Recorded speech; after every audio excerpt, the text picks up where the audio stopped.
So, should we tax the rich? Should we tax the welfare? That's the current debate happening right now between Andy Burnham and West Tweeting. Now, West Tweeting has effectively he's proposed some kind of capital gain tax, which he's calling a wealth tax. But it's not exactly a wealth tax. It's just a tweak on income tax, effectively, but for people that are you could consider self-employed that make earn their money some other way, for example through shares, appreciation, dividend payments, etc. So capital gain tax, it's not a wealth tax, but um, I I want to fundamentally explore: do we need a wealth tax? Why a wealth tax? Do we actually need to tax the welfare? So the first thing is to ask the question: do we even need tax? And I've made multiple videos already arguing that we don't need a government. A sovereign doesn't actually need tax. As long as you have control of your currency, you can effectively keep issuing more currency and achieve whatever aim you want. Your main problem is inflation, and inflation is a physical problem, conversely, so is taxation. So if you think about how things used to be done back in the days, when a sovereign would tax, so let's say a king, for example, they wouldn't tax in terms of fiat currency. They would commandeer grain, for example, and they would commandeer resources from the people walking the land, or from slaves, etc. So that used to be taxation back then. So as well as inflation being a physical issue, so is taxation. They're kind of two sides of the same coin. So we go back, therefore, to the question of, in a fiat system, is taxation useful in any sense? It is useful in the sense of abating inflation, but beyond that, there are other ways that are much more powerful to defray inflation. So you don't necessarily need to tax. So now going back to the welfare, if we understand that we don't need to tax, therefore do we need to tax the wealthy as well? And the answer to that, my answer is yes, we do. We do. Why? Because first of all, the point of taxing very wealthy people is more to avoid distortion of competition. It's extremely important that when you have, in this current system anyway, I mean, I'll talk about how Kamenomics effectively goes into dispelling the notion that you don't need to tax wealthy people. Well, okay, I need to give two answers. In the Kamenomics system, no, you don't necessarily need to tax, but you still want to tax. It's really important to tax the welfare. However, in the current fiat system that we've got, you do need to tax to avoid distortion of competition. Why? Well, when wealthy people accrete wealth, when there's massive wealth concentration, accretion to single entities, what they tend to do is use that wealth to distort competition. But when you're distorting competition, you're also stifling research and innovation, you're stifling progress. And the other problem also is that what wealthy people tend to do once they've accreted that money is to then make sure that they can maintain their position in quite a natural way, that they can maintain that wealth in an unnatural manner, mainly by, as I said, stifling competition, buying more assets, buying off competitors, and effectively cementing that position in the market. And that's not a good thing. I mean, that's effectively why for a long time we've not had any kind of meaningful productivity growth, in most of the Western world. It is because there's that lack of competition, and because there's massive wealth accretion to single entities. Now, in Kamenomics, what we argue is that actually you want to go further than just thinking about taxing the welfare, because it's not a solution. It's not even a long-term solution. What you want to do is to keep impulsing that cycle of research and innovation through competition, obviously through mandating also that companies must keep investing and performing research, some level of research and innovation, and spurring competition through capital, a network of investment banks that provide liquidity, so capital, and mainly for equity loan, equity capital, so loans against equity effectively, so that the state can, the government or the people can effectively benefit from any gains that the company makes when they've been given money, that initial, let's say, seed capital from the state. Okay, good. So, Kamenomics says, if you're wealthy, before we even tax you, let's say you wanted to use your enormous wealth to buy some company. You can buy more than 10% of the company, no more than 10% of equity. And if other actors that are just as significant as yourself want to come into the equity capital, they've got to, that 10% has to be dilutive. So you will be sharing that 10% alongside those other actors as well. But what that means is you never really gain control, let's say, of competitors, because you never really have a significant command of the company. You never have any kind of significant control. That's really important. So you go to, and it takes us back to the question of how do you finance, therefore, that competition? Well, through provision of liquidity. So as long as the state is providing that liquidity through, as we said, a network of regional investment banks, then there's always a way for those your competition to finance itself and remain solvent. But you as a wealthy entity can never fully take control. So that takes us to the issue of, okay, well, what then happens? What are the dynamics for a wealthy person to deploy their huge wealth? Well, clearly they'll have to deploy it amongst multiple other entities. So they could go and create their own entity, so new competition, that's fine. But as long as the state is also nurturing competition elsewhere, they can never fully gain full control of a sector.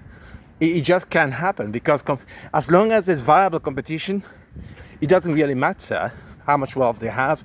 You always will have some measure of true competition, cost reduction, research and innovation, and productivity growth.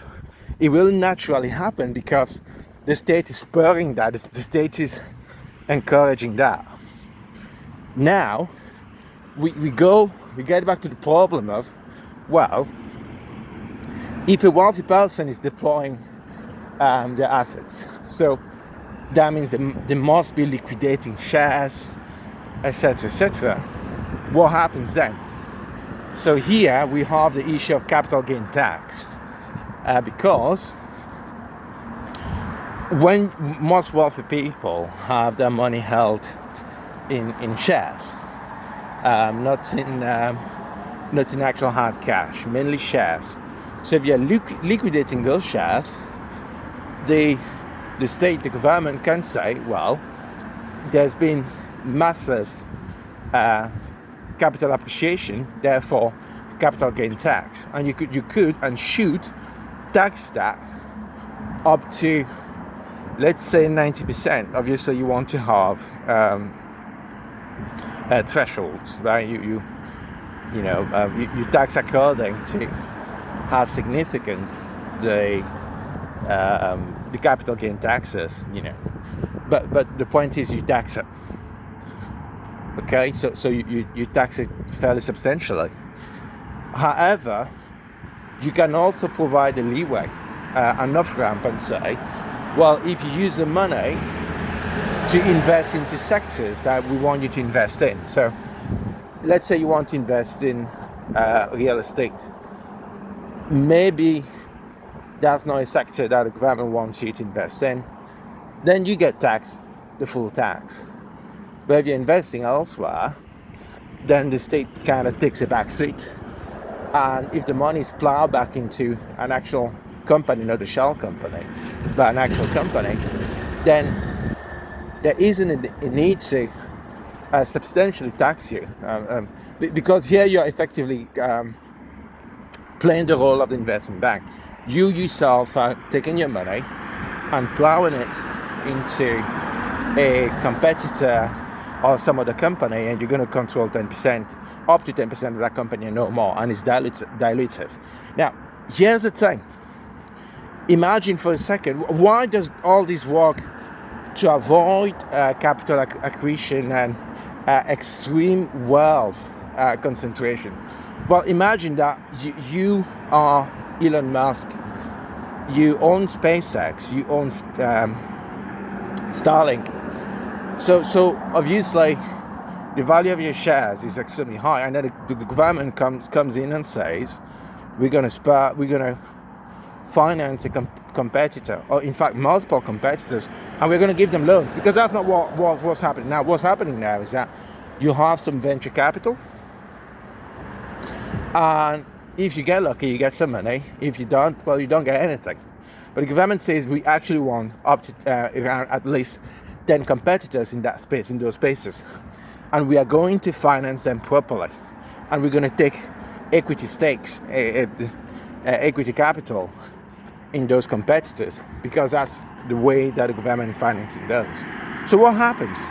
Well, mechanically, as the competition gets better, Elon Musk's share value will in time abate, because you have lots of competitors in the space. They will also capture some measure of share appreciation, and in fact, as long as those competitors are favored by the state. So you have the notion of most favored nation, right? When you're dealing with foreign entities, the government can also have the similar notions when it comes to awarding state contracts, right? So and you can also force SpaceX, Starlink, if they want to work with the state to share, to license their technology to competitor to help them catch up much more quickly. The competition might pay a license fee, so it might be initially a bit more expensive, but over time they will overtake SpaceX. So you can put in place such measures, and in time, Elon Musk's share value will depreciate, and in fact he won't be attracting as much capturing as much capital as he does now, because right now he's accreting capital. You can think of Elon Musk as some big massive black hole that keeps attracting more and more capital through his ventures, right? But if there's lots of competition, that becomes a lot harder. And if that competition is properly supported by the government through measures like, for example, bet licensing, IP licensing provisions, etc. And in fact, it also means that with competition and making it easier for employees to move between companies, then you can immediately have scenarios where if an employee doesn't like what Elon Musk is doing, they can move. They have their competitors in the space who are propped by government. Really important. So therefore, you can see that yes, we must tax, but there are lots of other measures that you have to take to kind of achieve that need to avoid capital concentration, capital accretion. Now, the question becomes, you can then ask the question: is it possible to become really wealthy in such a scenario, in such a system? And the answer is yes. You can, but you will need to be constantly innovative. How? So let's say you're very wealthy, and then you want to deploy your wealth, and you will need to spread your wealth amongst lots of companies, because you can only ever buy no more than 10% of the equity capital of a company. So you could, let's say the 10% is equal to your current wealth, then you will be liquidating all your assets to just buy that 10% of equity. So it's a massive gamble, right? So you don't want to gamble. You always want to diversify, but that means that in principle you're going to have to bet on winners always. And if you do your work, meaning if you're very proactive, you might be able to do that in a consistent and persistent manner. I mean, it will be hard, obviously, because the government is always there circling and backing competition. So the cost the cost therefore will be low because there's competition. Those winners will not be able to have any kind of monopoly, and therefore dividends might not be high. But there is a possibility for you to gain as long as you're backing winners. So you're going to have to be very proactive. If you're going to have to work with your wealth manager, for example, to make sure that they're doing things properly. Now, the other issue will then be share valuation. So in a system like that, where, like in China, we see now most of the EV manufacturers, they don't really make any money. They are loss making for the most part. They're propped up by government loans, because the Chinese want that competition to survive, to remain, and to be vibrant. Therefore, what is the actual value of your shares? Because you could do everything right, back actual winners, so companies that actually are doing really well. But because there's competition, they can't really charge much, and they have to be propped up by the government. So the government owns a significant stake in those companies. So what is the actual value of your shares? And this is where, in Kamenomics, we propose a system where in a system like that, it becomes extremely difficult to, first of all, value a company. If you leave it to the market, right, the stock market, for example, they'll never be valued that well, right? And there's also a question of, do we really want people to only put their money into a few companies? I mean, most companies, with the help of the state, would be able to be listed anyway on any kind of stock market. So and in any case, if the state is providing the capital, is there always a need for a stock market? There probably is a need, very likely, but the company itself needs to have some kind of internal valuation, and that internal valuation would probably be underwritten by the state, very likely, because the state will be giving the licenses to the network of regional banks that help to prop up all those competitors. So the effective value of your share, and therefore the main determining factor of how wealthy you are, will come down to the state. It will be in time a political decision whether your states are worth a lot of money or whether they're worth nothing. Even in where things companies are listed on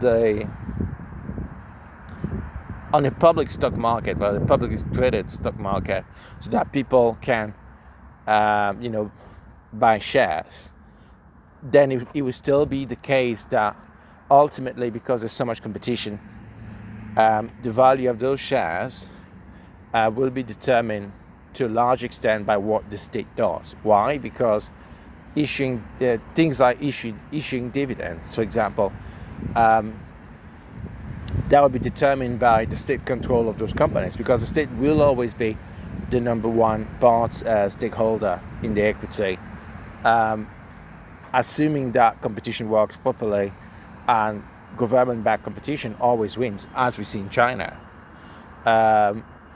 So really a good kind of public market, but that's really private, and that's mainly run by the state, where the state cannot determine the valuation of many of those companies. That would probably remain private in any case. Will be very important. And even where we go on a public stock market, public perception will be related to dividend payments.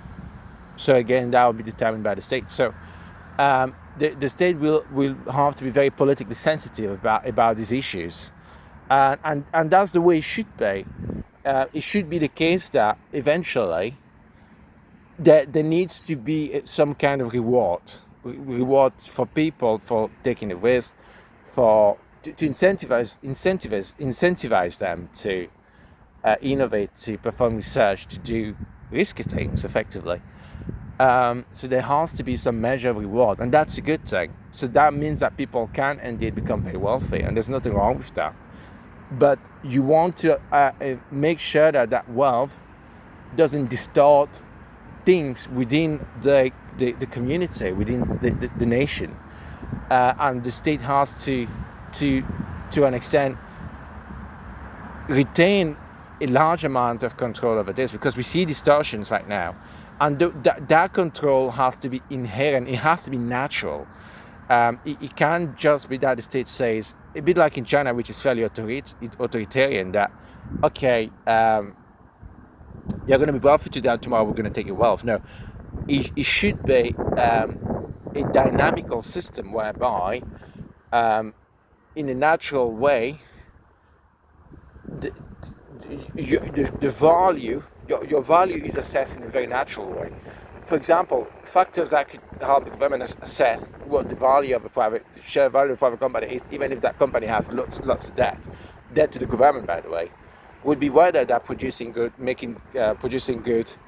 research and R&D, so good IP and intellectual property. So they're performing good research and development and producing good IP, licensing to competitors, being good actors, leading to actual productivity growth, etc. Lots of factors that make the company truly valuable, right? Truly valuable. So the parameters, the factors to assess the value of a company completely changed in the Kamenomics system, because you can't really look at profit and loss. It makes no sense in a system like that, because those companies are effectively propped up by the government. If there's a lot of competition, if there's a sharing of IP, costs are always going to go down, and it will become extremely difficult for those companies to remain viable unless there's state intervention. And we see that in China already. That is the case in China. BYD has lots and lots of debt. The government forgives the debt. It is an extremely valuable company because it is listed, publicly listed, and you could ask a question, does it even need to be listed? So if the government stops propping up BYD today, the value would tumble. So the ultimate arbiter of the value of BYD shares is not really the public market. It is the state. The state is the ultimate arbiter, and therefore, really, the state should ultimately determine the value of those shares, how wealthy he wants the owners to be. Obviously, he wants to protect the interests of people that have placed their savings with BYD, obviously.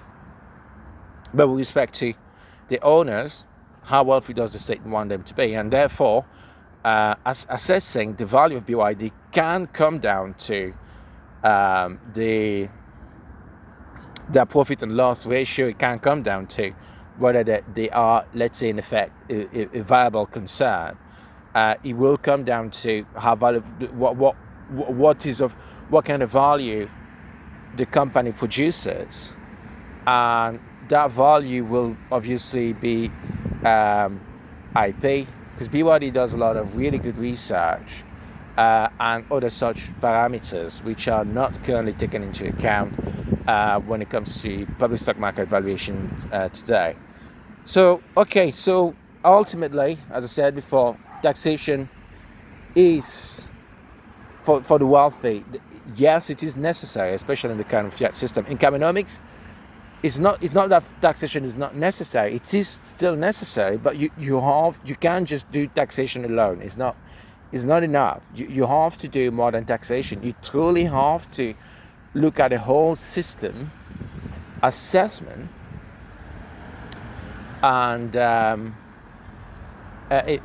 effectively put in place lots of measures such that the state, in effect, will ultimately decide how much capital accretion one wealthy person can garner, how much capital they can they can accrete, they can accumulate. And that will avoid distortions. And in any case, even if they avoid a lot of distortions, Kamenomics effectively avoids for those distortions, avoids for those wealthy people to distort markets, to distort the way nation functions. And that's really important. Right? Thanks for listening, guys.